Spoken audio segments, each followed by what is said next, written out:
This is Lon Winters with Graphic Elephants. This is Jimmy Lamp. This is Matt Vassallo with the RhinstoneWorld.com. And you're listening to the Two Regular Guys podcast. And you are listening to the Two Regular Guys podcast. Hosted by... My name is Terry Combs, RG, regular guy. And Aaron Montgomery. We're just regular guys having fun and trying to make a living in this really cool and exciting industry. I think we all want to succeed 100% of the time. Seek to understand before I try and make myself understood. Bring a ton of great information. Coming to you live from somewhere dark, dirty, and dank.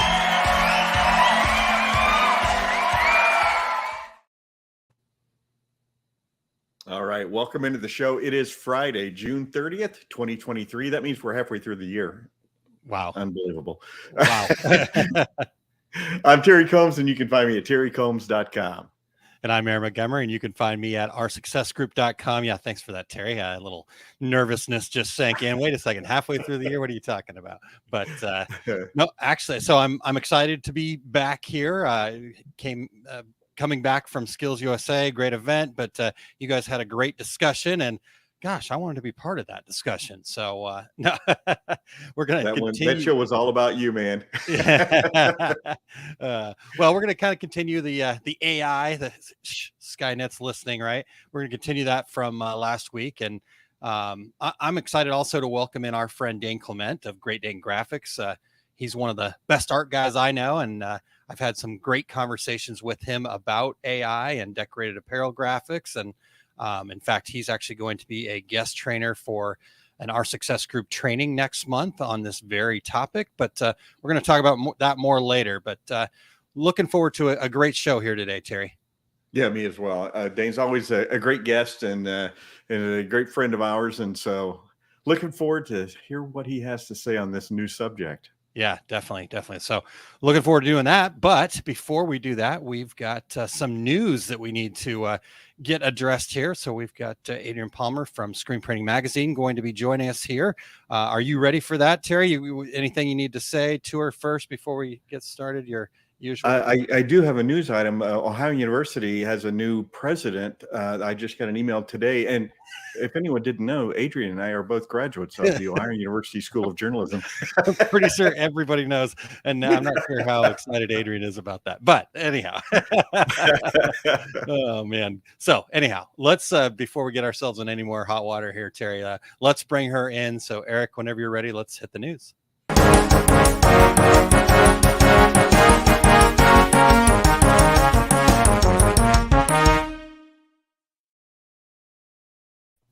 Thanks, Terry and Aaron. I did not know that news. I'll have to check my Bobcat email for that. And halfway through the year, wow, I really cannot believe it. Crazy. So we'll start this Friday off with some industry news.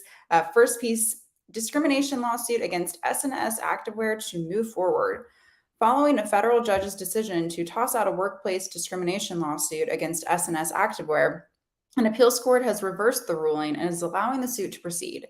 8 former employees brought the legal action and claimed that misogynistic and graphic rap music was allowed to be played in a company's warehouse in Reno, Nevada, creating a hostile work environment and constituting sexual harassment and workplace discrimination. 7 of the plaintiffs are women. The suit was initially dismissed by a district court judge who said the music was offensive to both sexes and couldn't be considered discriminatory. But the 9th U.S. Circuit Court of Appeals in San Francisco overturned the ruling. S&S Activewear was unable to comment extensively on the ongoing litigation, but the company provided the following statement to ASI. We strive to make our workplace both safe and inclusive for all while ensuring our team members feel respected, fulfilled, and motivated. Up next, Missouri garment manufacturer faces lawsuit over breach of contract. Evolution St. Louis, a Missouri garment manufacturer, is being sued by a lender for breaching a contract. The lawsuit claims that Evolution failed to make quarterly interest payments as consented upon in a loan agreement. The lender filed the lawsuit in a Missouri court, seeking a payment of more than $800,000. Evolution CEO John Lewis stated the matter is currently being settled and will be resolved soon. In addition to the lawsuit from the lender, Evolution has also faced a separate lawsuit from DHL Express, claiming they owe more than $13,000. Despite all these legal issues, Lewis says Evolution is focused on expanding its business in various industries, including apparel, automotive, aerospace, footwear, and other technical categories. The company says it's even planning to open additional facilities to support this planned production growth. And our last news item, hashtag SB Takeover Tuesday highlights 20 screen printing shops and counting. Every Tuesday, Screen Printing Magazine highlights a print shop from our most recent issue of the magazine, an active member of the Brain Squad, a Women in Print Award winner, or a host of an upcoming industry event. Viewers get behind-the-scenes looks into different businesses across the globe, from PSI screen printing in Currumbin Waters, Queensland, Australia, to Indigimerch in Fort Kent, Alberta, Canada, to Squeegee and Ink in Newbury, England, to Made Laboratory in Fort Worth, Texas. We're off for the 4th of July holiday next week, but you can watch all hashtag SP Takeover Tuesday content in the highlights section of our Instagram profile at Screen Print Mag. And stay tuned for takeovers with Wear Your Spirit Warehouse, T-Shirts for Hope, and Stoked on Printing. That's it for me. Have a great show.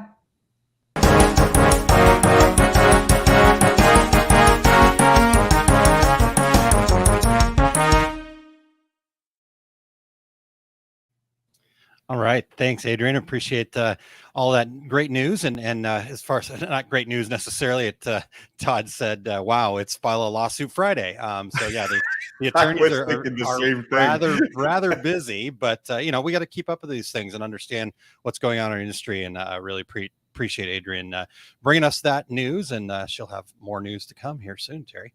And the SNS deal about playing the offensive music. I've walked into production shops where I've said, hey, this is not going to fly. This is you have to change the way you do business. And I think part of it's from back when there were 2 of us, nobody was offended. Now there are 75 of us, and guess what? You have to be conscious of these types of things. So yep, absolutely. Yep, definitely.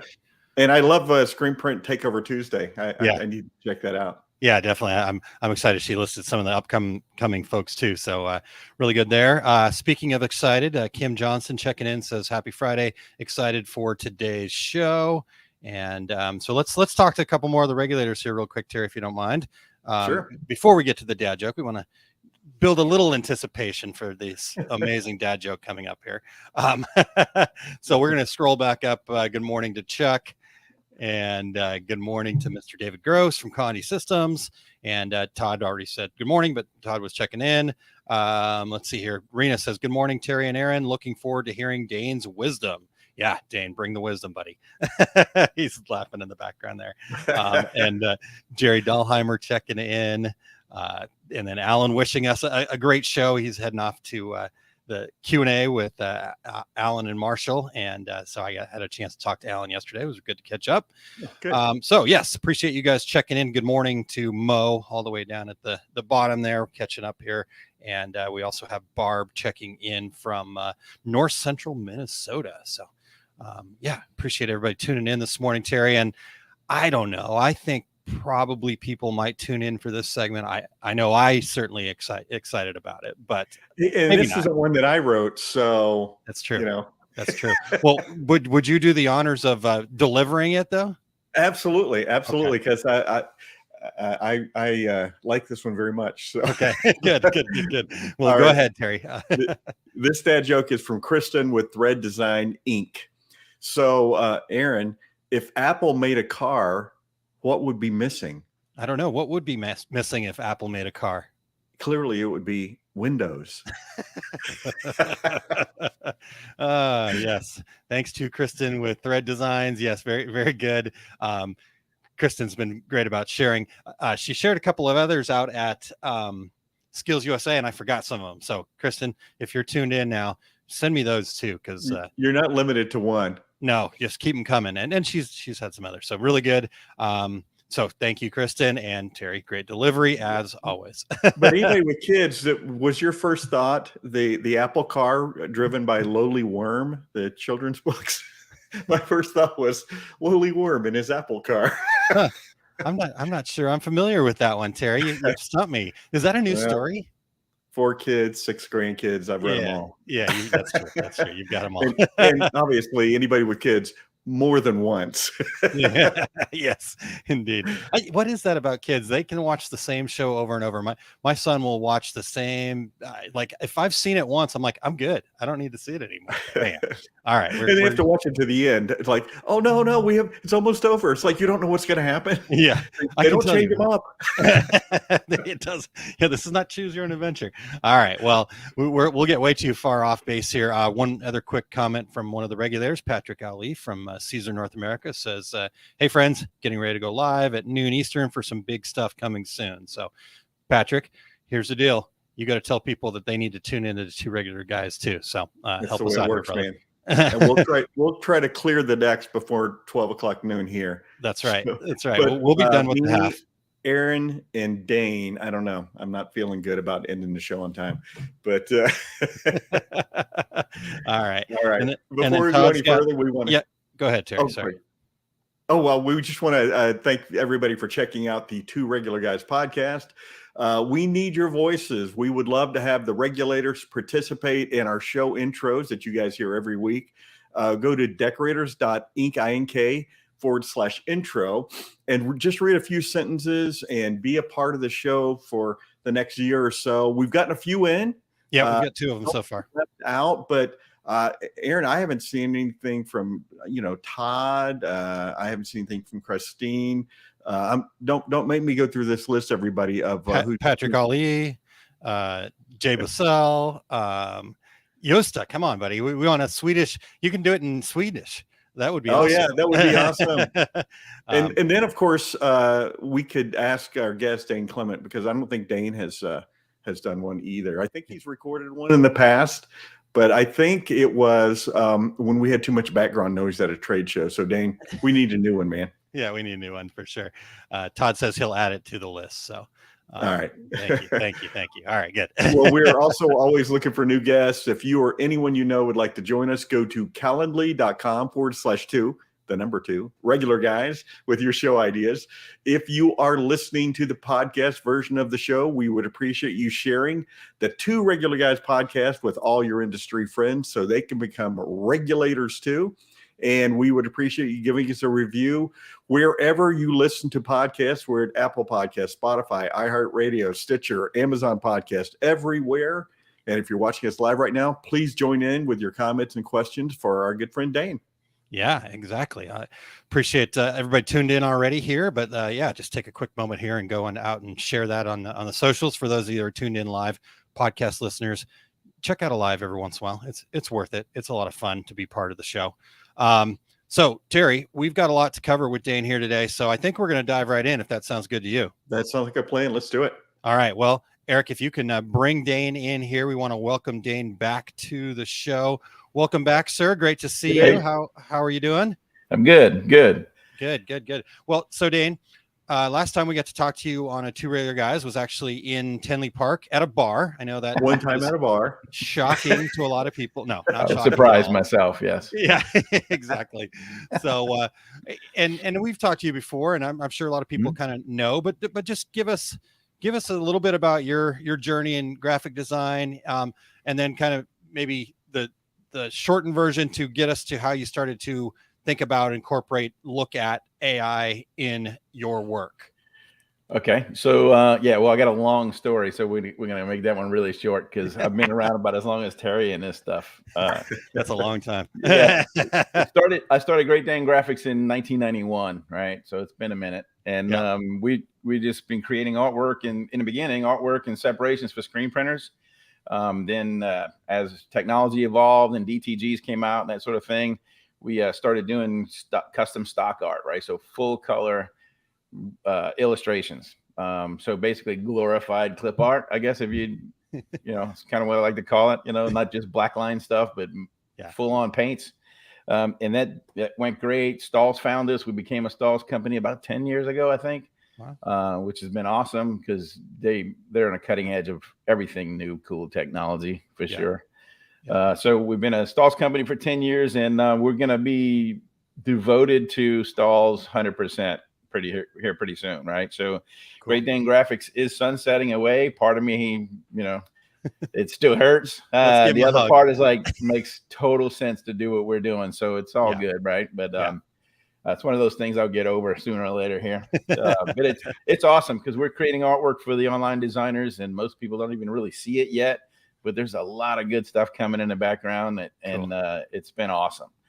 Go ahead, Terry. I was just going to say, Dane, you're in pretty good company there, though, being the educator you are, and the way Stalls is so focused on education. So I think that's it's an awesome company. I mean, I absolutely love it. So love my job, love it, love the people. It's been great, really good. So the AI thing, man, coming from an art guy, I'm an artist. I'm an illustrator my whole life, and I'm going to tell you, I hate it. And at the same time, I absolutely love it because it's new technology and it's cool as hell, right? It's so much fun. It's like, oh my God, blows your mind like every day. There's not a day goes by that I'm not playing with it and saying, holy smoly, right? This is nuts. And it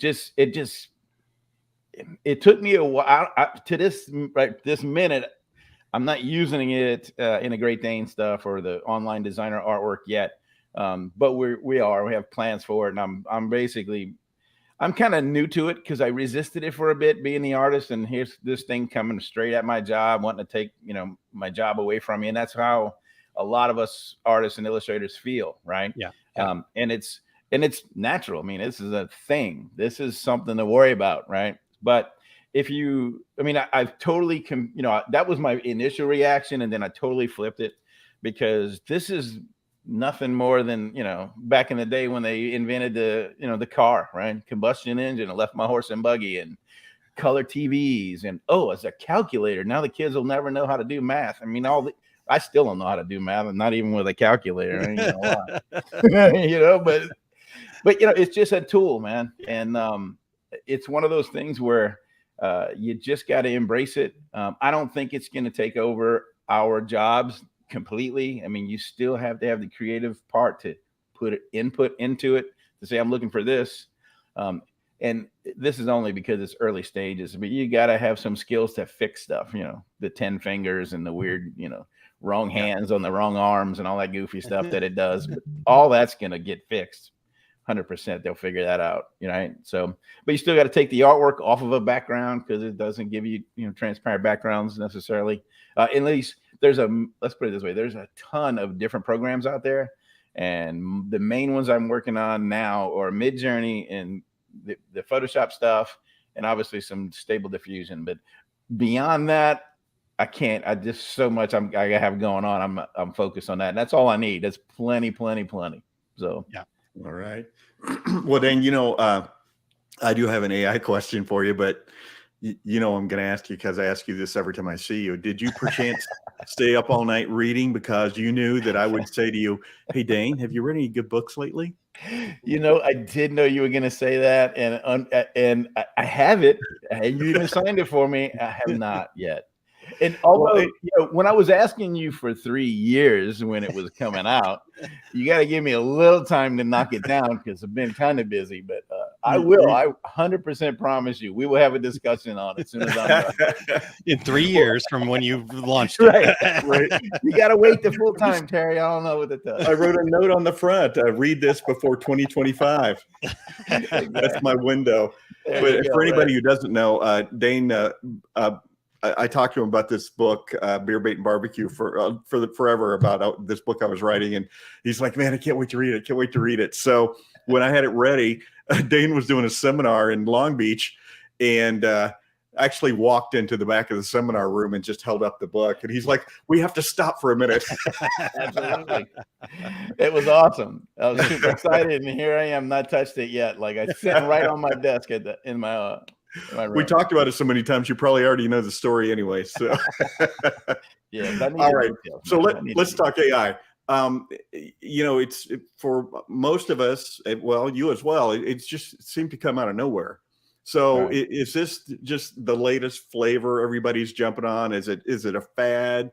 Yeah. Is it ready for prime time? Man, it's not a fad, and it ain't going anywhere. Right? There's no way. It's here. And it's ready. I mean, there's people using it now for all sorts of things, and it's unbelievably awesome. It really is. And it, you can send in a prompt and in 10 seconds have 4 iterations. I mean, of full blown finished high-end looking artwork or photographic style, any style you want. I mean, it's insane. So me being an illustrator, if I have my idea, I'm going to sit down and, back in college days, I learned I don't touch anything without doing a little 2-inch square thumbnail sketch, right? To get my concepts going. Well, that's where I would be. My one concept inside of 10 seconds, not even finished it. And then they got 4 iterations, completely 100% done. You can't compete with that. I mean, you just can't. So hopefully that means that, doing old school paintings on stuff, actual paint by a human, and, created that way may gain in value one day. I don't know. Hopefully, right? So I'll tell you this, I'm not going to jump. I'm jumping in full body head first into this technology because I think it's here. But back in the day when the computers came out, right? And I'm saying when I was in college, I had my first computer class, and then started paying $14,000 for a Mac that I had a 12-inch color screen, but I had like no hard drive and whatnot, right? So, but I had a Wacom pen, man. I was doing my stuff in a computer back in those days. I got away from my old school, I call it, my watercolors, my oils, and all that airbrushing. And I just sort of put that away or got rid of most of it. And then, I don't know, last 5-6 years, I've just been wanting to get my hands dirty. So I brought it all back. Now I have to buy everything because I got rid of everything. So this time I'm not getting rid of anything. I'm just going to use it and go along, right? Just get my jobs done and keep doing my old school because that's me right there too. So. Yeah.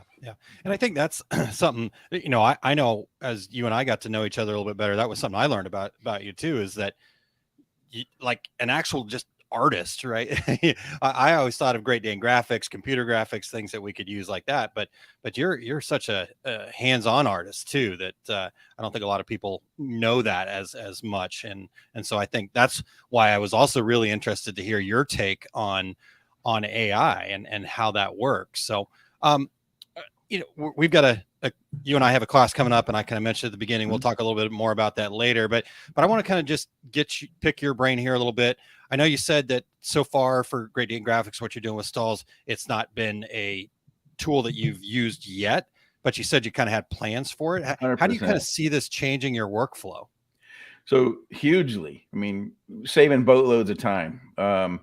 It's when you can create four iterations of something in 10 seconds, 15 seconds, you don't like them, just hit a button, boink, and it's going to give you more, right? And then once you still have, right now, today, for the most part, from Midjourney anyway, through Photoshop piece of it, those two tools work really, really good together. So you get your image in Midjourney. Sometimes, depending on what it is that you're looking for, it's going to be 100% finished. I take that, bring it into Photoshop, maybe you still got to get rid of the background, right? Because it's going to give you a PNG on a colored background. So if you're going to create your artwork, I would say one cool little tip is to try to do it on a white or a black background, because the taking off and then sucking off the artwork pixel for pixel is way easier on either of those two backgrounds than a colored background, right? So if you're trying to do something and you want to do it on a navy blue shirt or red shirt or whatever, and you want to show the customer, right?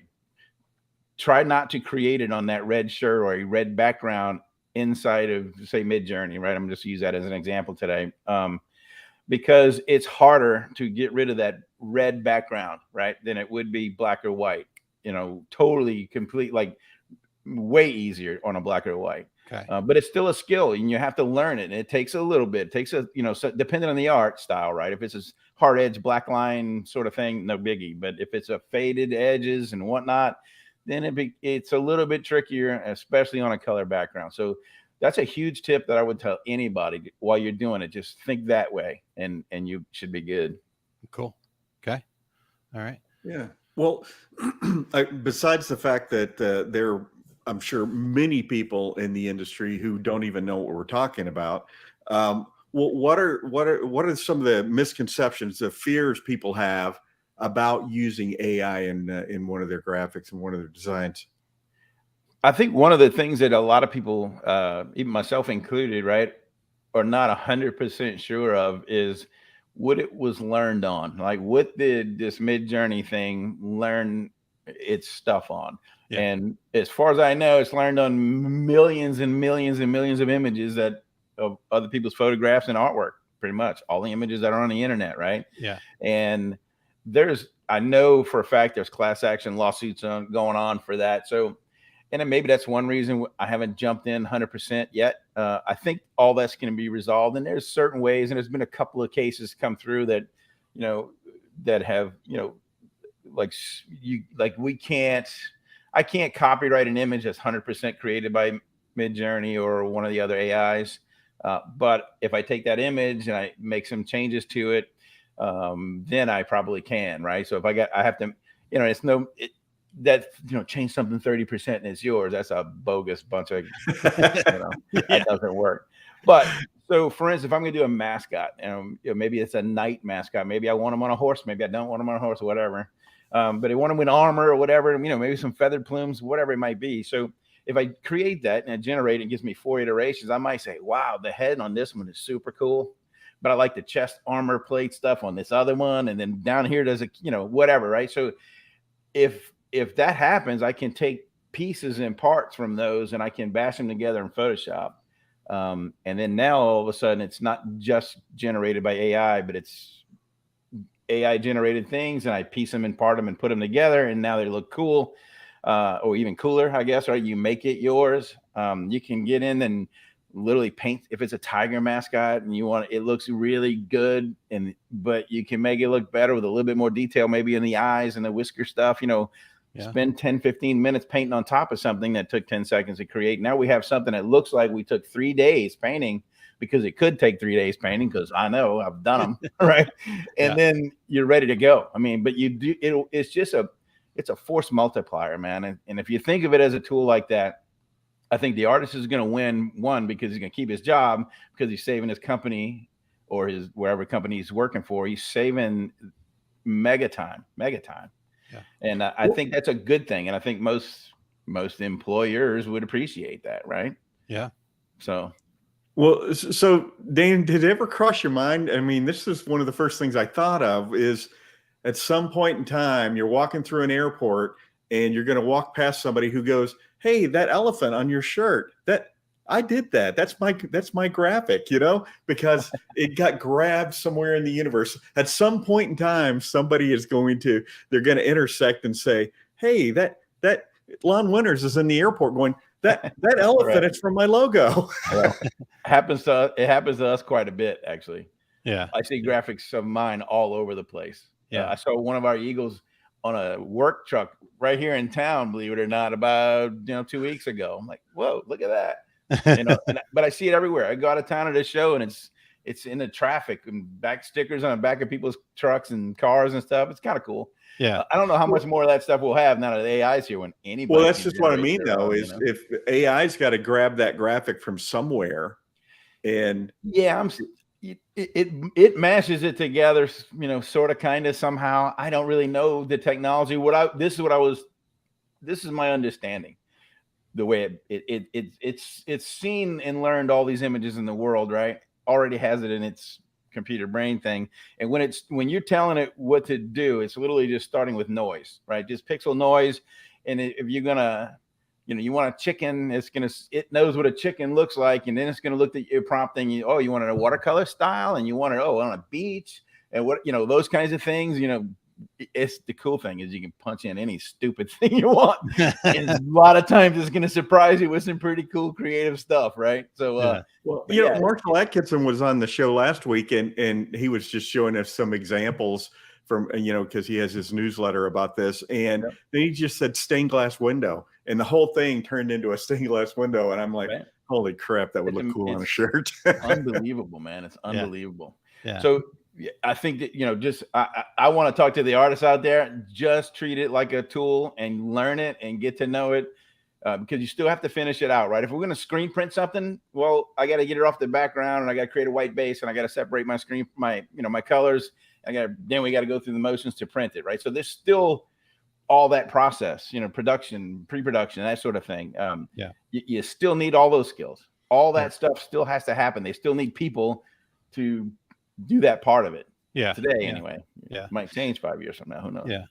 And I think that's the other interesting part about this, right? That there has been a lot of talk around Midjourney and stuff like that. But like you said, you're not going to that's just like boom, print.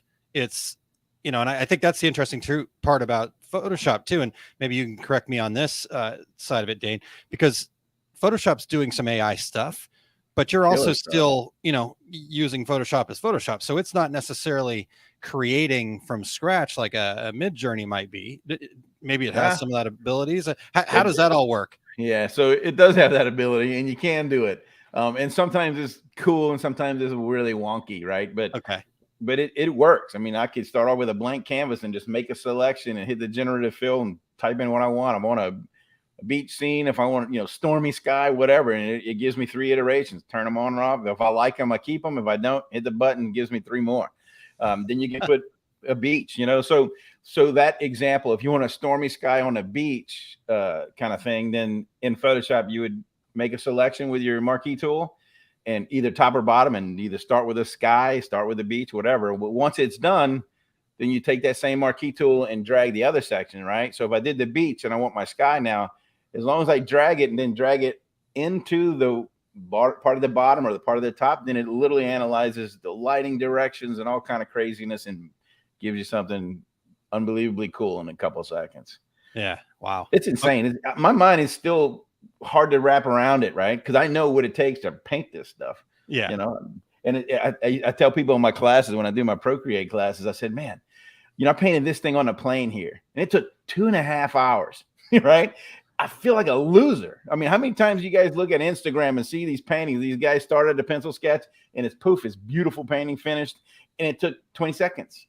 It's like I'm like, oh my God, why am I so slow? And now this I gotta see every day, does it in 10 seconds. I'm like, oh my God, what is the deal? This is not good.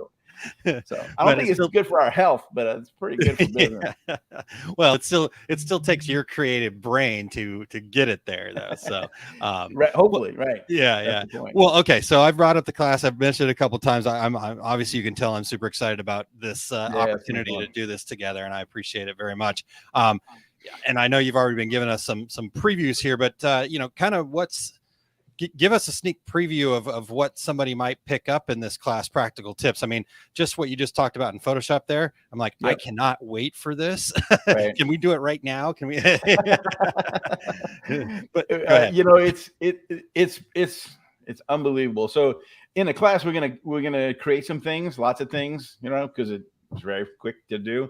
We'll grab one and bring it into Photoshop and either fix it if it's got some issues or make it better. So, and here's the interesting thing. So when I do my seminars, for instance, right, I put my class together. What am I going to teach? And I, either get my artwork or create the artwork, and then I kind of get a workflow, and this is what I'm going to show. And I can do this in an hour, right? I don't want to come up with stuff that's going to take me 3 hours and I can't get it done.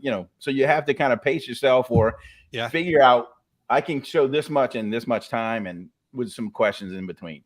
So it's one of those things where, all right, I can create it and I can do it that way. But now with this AI stuff, it's harder to do. And what I mean is, okay, so I have an idea. I'm going to give it a prompt. I'm going to punch it in, and I get an image. I'm like, now I can throw some type on that, make a killer t-shirt graphic from this image now, because this is what it's going to look like. And I can use the exact same prompt and hit the button again, and I get totally different. So you can't predict what it's going to give you, which is, it's kind of like, I think it's probably on purpose, the dopamine thing, right? It's like pulling this tells you my age, pulling a slot machine handle, right? And nobody does that anymore. I do, because that's the only way to win, Dane. Right. It's one of those things. It's like, what happens now? What's going to happen? Oh, wow. And what you're seeing is not the same. So I can't put it together, right? So it's going to be a little weird. It's almost like improv. Like, all right, guys, this is what my idea was, but I don't know if it's going to work. Let's see what happens. And we're going to do it, and we can throw some type on whatever it gives me, but I don't know what it's going to give me. So it's very strange as far as from the teaching piece of it to decide how that works. But, we'll improv. We'll take whatever it gives us and figure it out. Yeah. But it's gonna be fun. There's so much. We could do the whole class just in Photoshop or just in Midjourney, and we're gonna mash them two together though. That's to me my favorite part. Yeah. And that was what when you and I were talking about this, that was my hope for this class. Is I want to give people the kind of, here's what you get, the good, the bad, and the ugly a little bit too. And because, this is important. How are you going to fit this into your workflow? Right. Dot Tone Dan Campbell says, printers, get on board now and up your game. Right. So, Dan, I've got your questions marked there. We'll get to those in just a little bit, but, so if people want to check out that class, they can go over to oursuccessgroup.com/graphics_AI. This is a class for our Success Group members, but because of all the demand for this, we said, you know what, let's also offer this one standalone. So you can decide to sign up for our Success Group, or you can just grab this class on its own there by going to oursuccessgroup.com/graphics_AI. So, Terry, what's next? Where do we want to go from here? I'm like super excited. So Dane, you've gone from resistance to fully embracing. Mm-hmm. What do you see as the most exciting part about this intersection of AI and graphic design? I think thinking of it as a force multiplier, right? You got to think of it as, if you're in a small shop, you're one artist, or if you're not even, you got a small shop, you own a small business and you're not an artist, right? It allows you to do things that you couldn't do before. And if I'm one guy, I can do work for 10 guys. So that's the good and the bad, right? But I think it's just having that capability, being able to create more work than I ever could before for my business. And then I can get a little bit more selective. I can learn, I can do the back end production skill part of it a little bit better than the next guy. So, I mean, it's so new, but I think to me, that's the biggest part of it, right? That's the biggest component. I'm picturing screen printers looking at this going, well, this is really cool art. I still, as you were talking about, I still have to do separations. I still have to print this on my 6-color press. I'm seeing people who do DTG, sublimation, direct to film, thinking, man, this is going to speed up the process. Because how many of those people are not graphic designers like you? Right. I mean, no, I know. Yeah. And that's the thing, right? Now anybody can create super nice, really killer looking stuff. And, those technologies that you just mentioned, the DTF, the DTG, and the dye stuff, I mean, it's full color, full on.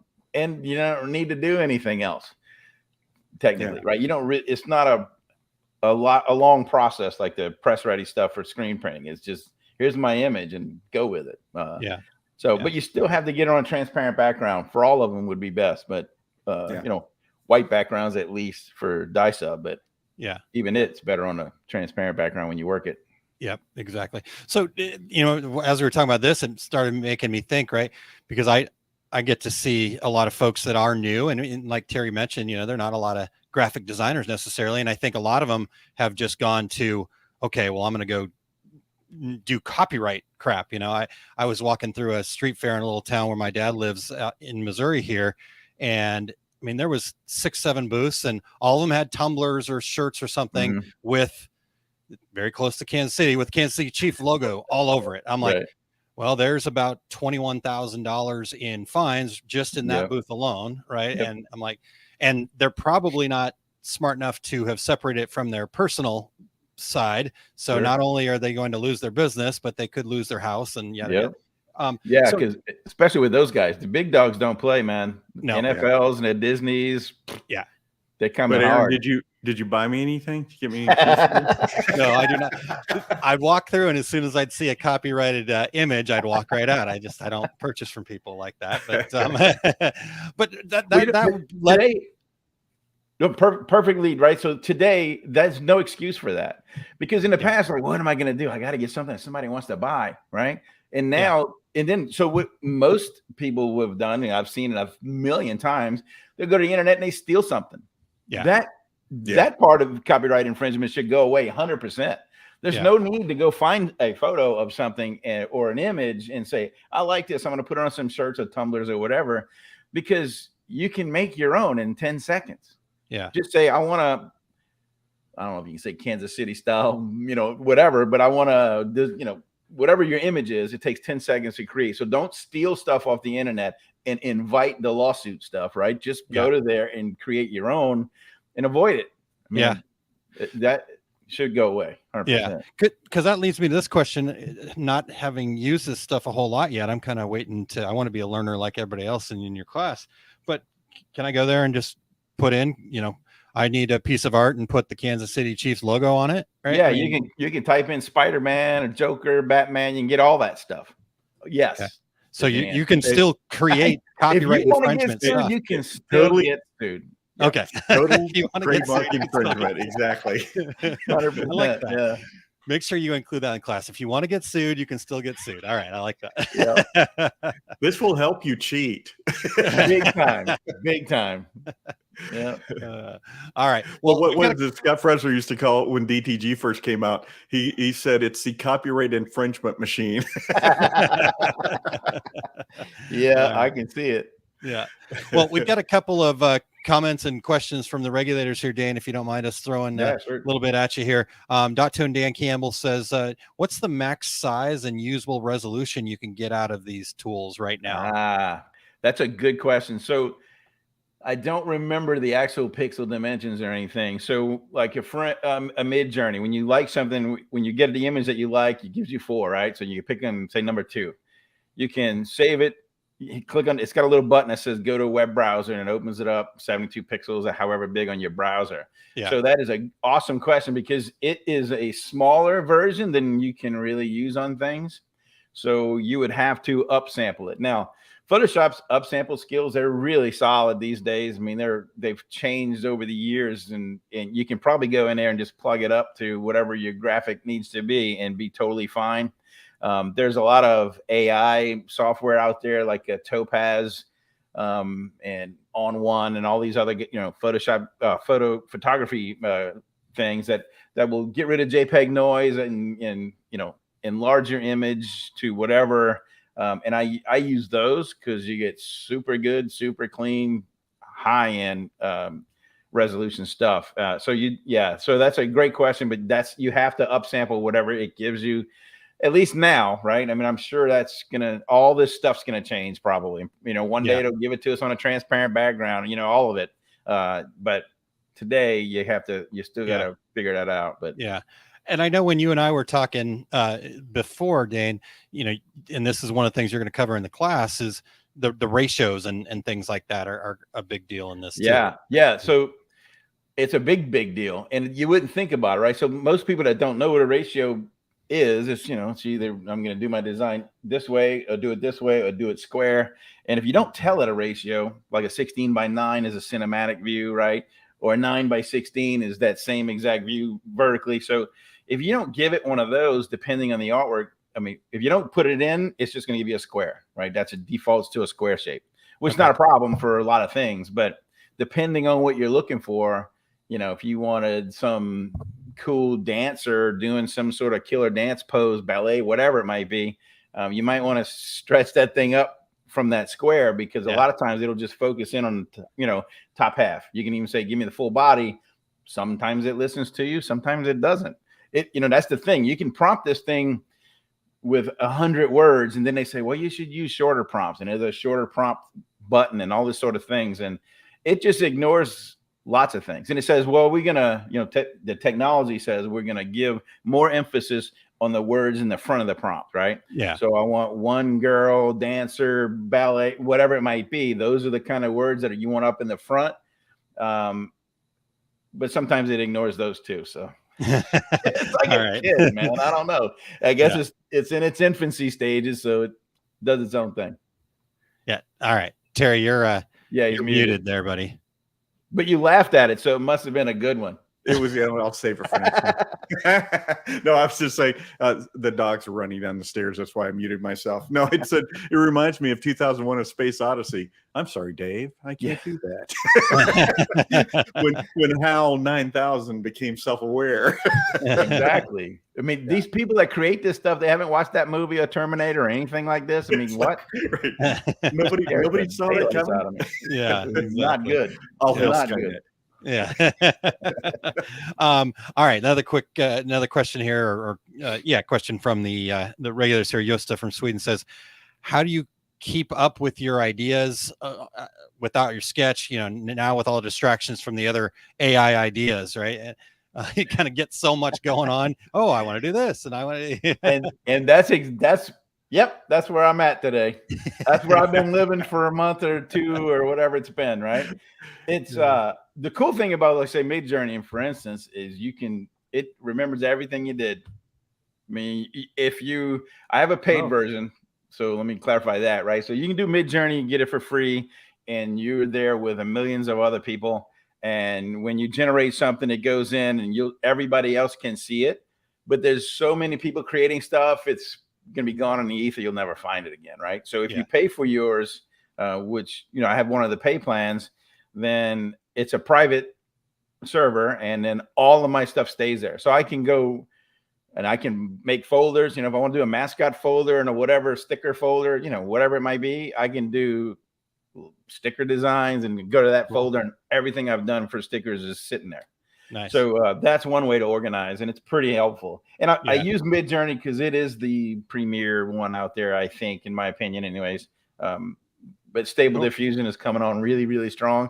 But I'll tell you this, I'm on a Mac. I live on a Mac, worked on a Mac for 100 years. I got a PC right there, but I hate to use it. And it's old anyway, so it's slow. But my Mac is what I work on. And the Stable Diffusion part, if you guys want to get into some of that, it is not for the faint of heart. You're installing boatloads of software stuff, and you're doing it through the terminal, which I am no code guy. So it's scary and hairy. I was like, oh my God. So I did it, tested it. It worked. This is going back a while. And then all of a sudden I couldn't get back in because I didn't have my terminal open with the web user scripting on. And I didn't realize that it's a mess. So it's not for the faint. That one's not for the faint of heart. Midjourney, you work through Discord. It takes a little bit to get set up, but once you're set up, it's easy. Cool. There's an icon, you click it and you start working. Nice. That's like software is supposed to be. Yeah, exactly. All right. Now I want to bring in a couple of comments here from Dan Campbell as well, and just kind of get your take on this. Dan says art costs will come down for simulated process. Art charges will be production art charges. Every order will be a sim process print. All printers will have to learn to print sim process. What's your take on that? He's right, 100%. Because it's just like the technology's changed over the years. In screen printing, for instance, right? People still love a one color distress, whatever. I mean, that's never going to go away. Yeah. But the DTGs, dye sublimation, all these other full color technologies have taken off and have its own place or its own space in the industry, right? And I think that the same is going to hold true because, just like he said, it's full color graphics now, which I've always lived in the full color space, and I've had a lot of customers that do, right? Obviously, but I think more and more people are going to be going that way, and the sim process is the way to do it. I mean, that's the best way to do it. And I think if you're scared of a halftone, get over yourself, because we've been doing them for 30 plus years. They're pretty easy. So start printing some killer shirts. Yeah. You just go to Terry's class and you'll there be you fine. go. I was just going to say, if I know a guy have never printed simulated process, you can come to Terry Combs' Complete Screen Printing Business Course and print a simulated process. There you go. All right, one more comment from Dan, because Dan's an art guy too, so I always to get these takes. Dan says AI could begin to drive most garment printers predominantly towards DTG and DTF, with screen printing losing ground, mostly due to the decreased art high color count separation costs. What's your Terry, is screen printing dying? No. Dane, what? No. Yeah, it's going away, man. That's it. Screen printing's dead. Heard that before. Yeah. How long have you been hearing that, Terry? Oh, yeah, 20 years. Yeah, exactly. All right. And Todd, I got one comment to that. Yeah, please. One, he's really, I won't say he's correct. I don't think it's going to go away or die, right? But I think you just got to design for it, right? Like anything. Yeah. The screen printer, one, if it's a numbers game and you got hundreds of shirts, there's no better way to do it. Sure. And as a screen printer, I can print brighter colors than I can get out of any other technology. Yep. I can use special effects. I can do a lot of coolness, and you just got to think that way, right? Yes. Make it special because it is. Then and then just, I won't say do it instead of that, but it's like, depending on if you're a screen printer and you don't have the other technologies, then yeah, you better get creative and start figuring out ways to make your piece of it embellished and just much more cool factor, right, than the others. So yeah, I love that. It's a really good point, because I think I probably used to think about screen printing as like Terry always likes to joke, right? The 1 and 2 color bread and butter stuff, which is kind of like, I was super excited when DTG came out because you get this full color stuff. That's why I love sublimation. It's full color and all that kind of stuff. But now, right, the tables might be shifting a little bit, so the screen printers are going to have to kind of figure out their place. I like that. Yeah. And then, yes, Todd, I believe you can get Mickey wearing a Raiders jersey riding a Harley if you'd like the triple lawsuit coming your way. The last one there, by the way, will supersede all others. They'll just step back and say, okay, Harley, you take it. We got they're kind of like the here, hold my beer. Let me show you how to put this guy out of business. All right. And then Lon, thank you, says, good stuff, boys. Appreciate Lon sharing over there on LinkedIn. And he's trying to keep us without getting in trouble with the PG side of things. So I name dropped Lon earlier and didn't even know he was here. Awesome. Yeah, there you go. And then a comment from Eric here real quick that I wanted to share also before we kind of start wrapping this up, Dane. He says you can use Stable Diffusion on dreamstudio.ai, and it's much more like Midjourney. Also, they now have an upscaler built in. Cool stuff on the latest. So there you go. Yeah. Awesome. Yeah, I've heard it. Didn't play with it yet. Yep. So. Awesome. All right. What's hard next? To keep up. Yeah. There's so many of them, and they change almost daily. It's nuts, man. It's really nuts.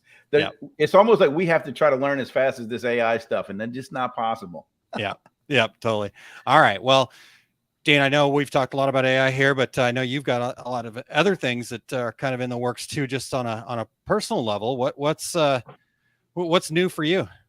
So a couple things. One, we had an artwork for a dye sublimation book about to release, and I held it back because I can't come out with a Photoshop book and not have this AI stuff in it, right? So reworking a chapter that's going to be devoted to this in there, and of course, by the time it hits, it's going to be obsolete anyway because it's going to change by that time, right? Yeah. So, but yeah, still that's coming, and it would have been here yet. That's the reason it's it's going to be a little bit delayed. Yeah. So that's pretty cool. And I'm just going to throw this out there.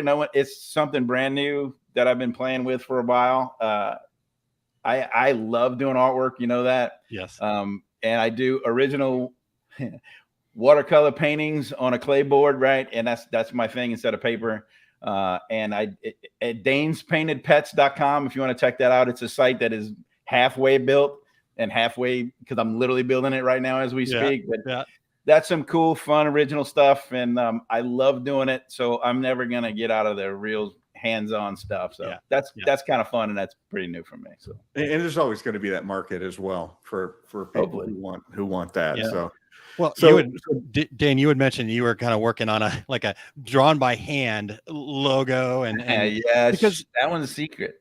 Sorry. No, I'm giving away secrets. I got a seal. I have a seal for that's going to go with those, right? Okay. So. All right. Well, but here's the reason I bring that up though is go check this out, guys. I know we all love our pets. I'm looking to have mine, but Dane not only has the kind of the stock, I guess I would call that, Dan, where you've got some of the breeds and Yeah, things prints, already there. Yeah, that we Yeah. can get. But you can actually get your actual pet done. It's really freaking cool. Yeah, So you want a Dane Clement original? That's the easiest place there to you get go. one. There All you go. All right.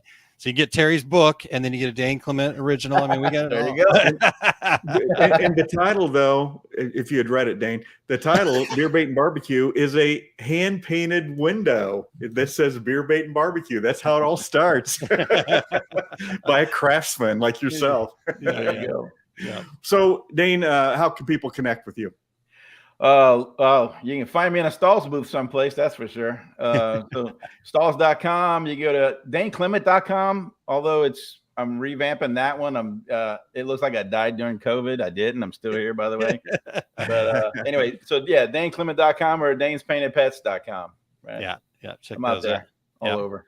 All right. And then I got to throw the shameless plug in there too. Come over to oursuccessgroup.com/graphics_AI, and you can get more of Dane over there on July 19th. So putting that in there. Dane, we always love to kind of leave our regulators with one last golden nugget when we can. And you've already given us so much great information, but just maybe what's your number one piece of advice you'd give a garment decorator or product decorator when it comes to graphics? Maybe not necessarily AI, but it could be just like in general. What's a number one piece of advice you'd give somebody quickly as you were talking to them? Basically, just to reiterate what I said earlier, is take this, use this as a tool, because the AI thing right now, that is the top dog. I mean, you have to learn it, you have to get familiar with it, and you got to use it. And I think that'll just be a game changer for everybody. Yeah. Everybody. Yeah. Awesome. Incredible. All right, Dane, thank you so much, man. I really appreciate your time here today. We had a blast as usual. I know it wasn't at a bar, but we'll remedy that. A beer would be better, but maybe not this early. It's noon somewhere, Dane. All right. All right, Dane. Awesome to see you. Thank you, guys. Thanks for having me. Appreciate it. All right. Yeah. That was a lot of fun, and love having Dane around. In fact, you may see more of Dane too. We're talking about some regular. He's the regular art guy to me. So you got two regular guys, you got a regular art guy, right? I mean, that's cool. And I love his last tip there, Terry, too. In fact, Barb says a little earlier, she says AI is another tool we can use. In my opinion, it will be interesting to see what rules and regulations will come about it. But thinking about it as a tool, like Dane said, and it's the top dog. That's like pretty valid. Like all the technologies, but and people should go back and listen again, because there were little nuggets that were dropped all through there that were really, really useful pieces of information that were packed into the conversation. So go back and listen again. Yeah, definitely. Great show. Terry, what's happening for you? I know we've got to talk about the complete screen printing business course. When can people sign up, because they need to become simulated process printers here? Yeah, we will in fact be printing simulated process. Isn't that like the first thing that you do? Coming out of its wings. What's that? Isn't that like the first thing that you do? You just walk in and you like kind of break or is that not the case? It's been a while since I've been. So, well, we do print a one color print about 45 minutes in, because usually half my classes they've never printed before, and the other half have been in business for a year or so. So we break the ice and get out there and print a T-shirt. So and they're going to print a simulated process. That's awesome. Go ahead, Terry. Sorry. On day two, right? I'll be at Atlas Screen Supply in Chicago, August 26th and 27th. I'll be back here in Phoenix at Workhorse Products on September 23rd and 24th. I'll be joining you, Aaron, and Eric in Fort Worth this fall. I'll be speaking on DTG and DTF printing, and I'm going to be moderating a panel as well. And that will be at Impressions Expo, which is September 14th through 16th. And watch for all my upcoming events at terrycombs.com. Awesome. Yeah, go check that out. Let's I'm going to share real quick what Eric's got happening here. He is going to be the take up continues to go strong. Episode 158. It's a Q&A, coverage concerns, patch methods, pros and cons. In fact, Terry, you were asking me about patches just the other day. Maybe you should tune into the Take Up today. I should do that, yeah. Or have my customer was asking about patches too. Yeah, I know. But so Eric's going to dip into the viewers' questions to follow up on previous sessions and dispel some myths about density. They're going to talk about coverage on Tatimi and fill stitches. I don't know if I said that right, but maybe I'll get the thumbs up or not. And we're going to also going to cover in general and highlight some pros and cons for embroidered edge small run patch making methods. So you want to head over to ericcampbell.com, ERICH Campbell.com, and make sure that you click the Take Up tab at the top for the links. And then make sure that you've got it on your calendar to join live at 2:30 Mountain Time to share your insights over there and ask questions and be part of the Q&A. And then, as you mentioned, Terry, Eric will be out in Impressions, and the Eric Campbell wing will include a presentation of embroiderer's value proposition. Plus, he's got some other stuff in the works. So stay tuned into ericcampbell.com, but also stay tuned over there at it's impressionsexpo.com, I believe is the website there, Terry. So that's what Eric's got coming up. For me, we've talked quite a bit about it already, but just one more reminder: boost your graphic skills by mastering AI with Mr. Dane Clement, who was just with us here. That's going to be happening July 19th at 7 p.m. Central Time. And for those of you that are not OSG members and you sign up for the class, you will still get access to the recording till the end of July. So if you can't make it live, it's okay. The cost is only $49, and you can register at oursuccessgroup.com/graphics_AI. Another program that I'm really excited about is I've been working with folks to help them kind of understand their why and get more clarity on that. So I call it your reason. Why are you in business, basically? And so I've got I call them micro consults because it's really focused in on finding this out. And so it's clarify your reason. And every thriving business, every successful entrepreneur, they start with this compelling why. And this is that driving force that fuels you. It kind of helps you unlock what it is, why I do this every day, right? And so then we take that and we use that as a guide to set a goal that's actually fully aligned with your purpose. So it's a really guided opportunity where I give you some tools, I help you, I kind of go, here's what I'm seeing. And the cool part about this, Terry, is I've done this with obviously lots of decorators. I've done it with my chiropractor. I've done it with other success coaches, others, Jack Canfield Success Principles coaches. I've done it for people who are selling equipment and supplies. And so it really does. It's really just so amazing to me to see people kind of click and what that opens up for them. So if you're interested, go over to coachosg.com and check it out. And you just look for clarify your reason. And you can use the code UNSTUCK, UNSTUCK, to save money. As we talked about with Fort Worth coming up, I'm going to be out there. I'm really excited about this opportunity to get together with my good friends at the Magic Touch and Corel Trainer and Creo. The day before Impressions Expo Fort Worth, we're going to have a workshop called the ABCs, Design, Print, and Market.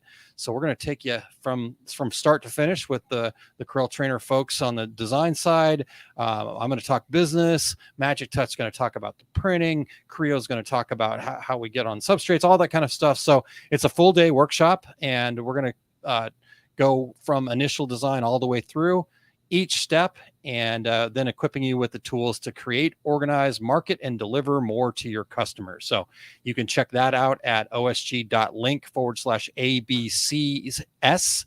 So ABCS. And then lastly, Terry, because I was gone for a week, I apparently have a lot to share here, but